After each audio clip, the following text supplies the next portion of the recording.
Adapun pokok materi yang akan kita bahas yaitu 1. Perencanaan usaha kerajinan pasar lokal. Yang kedua, perancangan dan produksi kerajinan untuk pasar lokal.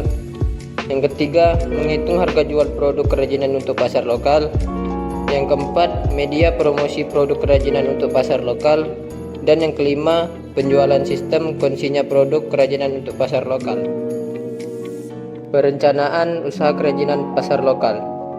Berdasarkan luasannya, pasar dapat dibedakan menjadi pasar lokal, pasar nasional, dan pasar global atau biasa disebut pasar internasional. Pasar lokal dapat dipahami sebagai pasar yang terbatas di lingkungan atau daerah yang sama dengan tempat produksi. Pasar dapat dibagi berdasarkan kesamaan perilaku pembeli. Pembagian pasar tersebut dikenali dengan segmentasi pasar. Segmentasi pasar, sasaran dapat dibedakan secara geografis atau tempat, secara demografis, usia, gender, bangsa dan etnis, pekerjaan, tingkat ekonomi, dan secara psikografis, karakter kelas sosial, gaya hidup, dan kepribadian. Proses perancangan produk diawali dengan pencarian ide, dilanjutkan dengan pembuatan gambar atau sketsa ide. Ide terbaik kemudian dikembangkan dengan model dari kerajinan yang akan dibuat. Dilanjutkan dengan persiapan produksi. Produksi adalah membuat produk dalam jumlah tertentu sehingga siap menjadi komoditi yang akan dijual. Perancangan dan produksi kerajinan untuk pasar lokal meliputi: pertama, mencari ide produk dengan curah pendapat; kedua, rasionalisasi; ketiga, prototyping atau membuat studi model; yang keempat, penentuan desain akhir. Untuk mencari ide produk dengan curah pendapat yang tepat untuk pasar sasaran yang telah dipilih dapat dilakukan melalui curah pendapat atau brainstorming yang dilakukan dalam kelompok. Pada proses brainstorming, setiap anggota kelompok harus membebaskan diri untuk menghasilkan ide. Yang kedua, rasionalisasi.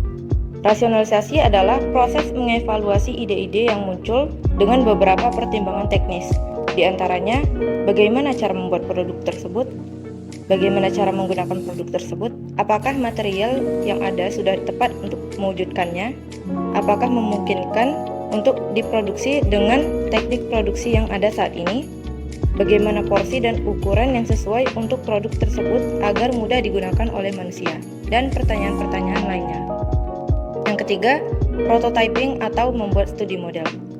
Sketsa ide yang dibuat pada tahap-tahap sebelumnya adalah format 2 dimensi, artinya hanya digambar pada bidang datar. Yang keempat, penentuan desain akhir. Studi model dapat menghasilkan 3-5 buah model. Penetapan desain akhir dapat dilakukan melalui diskusi atau evaluasi. Proses evaluasi menghasilkan umpan balik yang bermanfaat dalam penentuan desain akhir yang terpilih. Produksi kerajinan untuk pasar lokal. Tahapan produksi secara umum terbagi atas pengolahan bahan atau pembahanan, pembentukan, perakitan, dan finishing. Produksi dapat dilakukan dengan metode tradisional atau modern. Pada metode tradisional, satu orang melakukan setiap tahapan produksi, sedangkan pada metode modern, satu orang hanya melakukan satu tahap produksi. Metode modern ini sering juga disebut dengan metode ban berjalan. Metode modern disebut metode ban berjalan karena metode ini serupa dengan kegiatan produksi di pabrik yang menggunakan mesin ban berjalan atau conveyor. Kelancaran produksi juga ditentukan oleh cara kerja yang memperhatikan K3, kesehatan, keselamatan kerja. Kemasan sebagai bagian penting kerajinan untuk pasar lokal.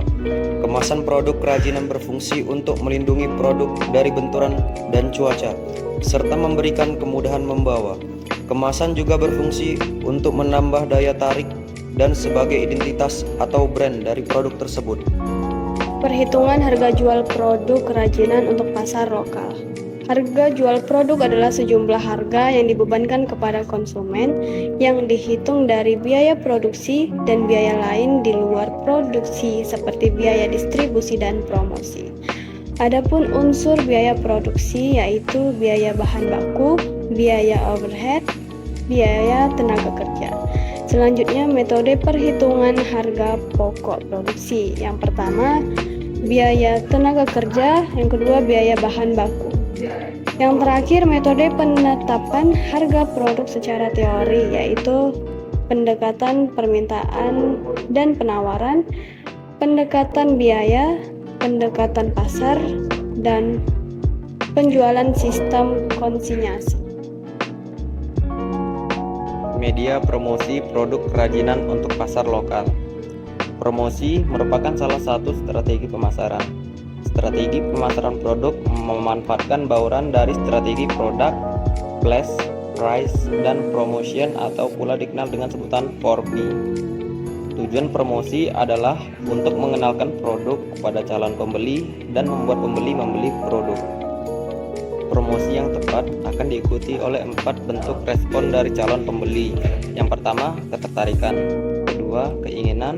Ketiga, tindakan. Dan yang terakhir, perhatian. Konsinyasi.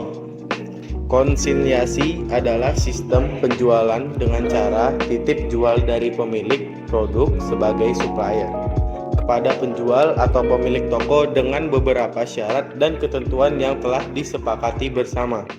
Sistem penjualan konsinyasi adalah salah satu sistem transaksi penjualan di mana terdapat suatu perjanjian antara kedua belah pihak yang berisi penyerahan barang atau produk dari pihak pertama, yaitu pemilik barang, kepada pihak kedua, sang pemilik toko, untuk menjualkan kembali kepada konsumen dengan harga dan syarat yang sudah ditentukan di dalam perjanjian. Pihak yang menyerahkan barang atau produk disebut konsignor, sementara pihak yang dititipi barang disebut konsigni. Dan untuk barang produk yang dititipkan disebut barang konsinyasi.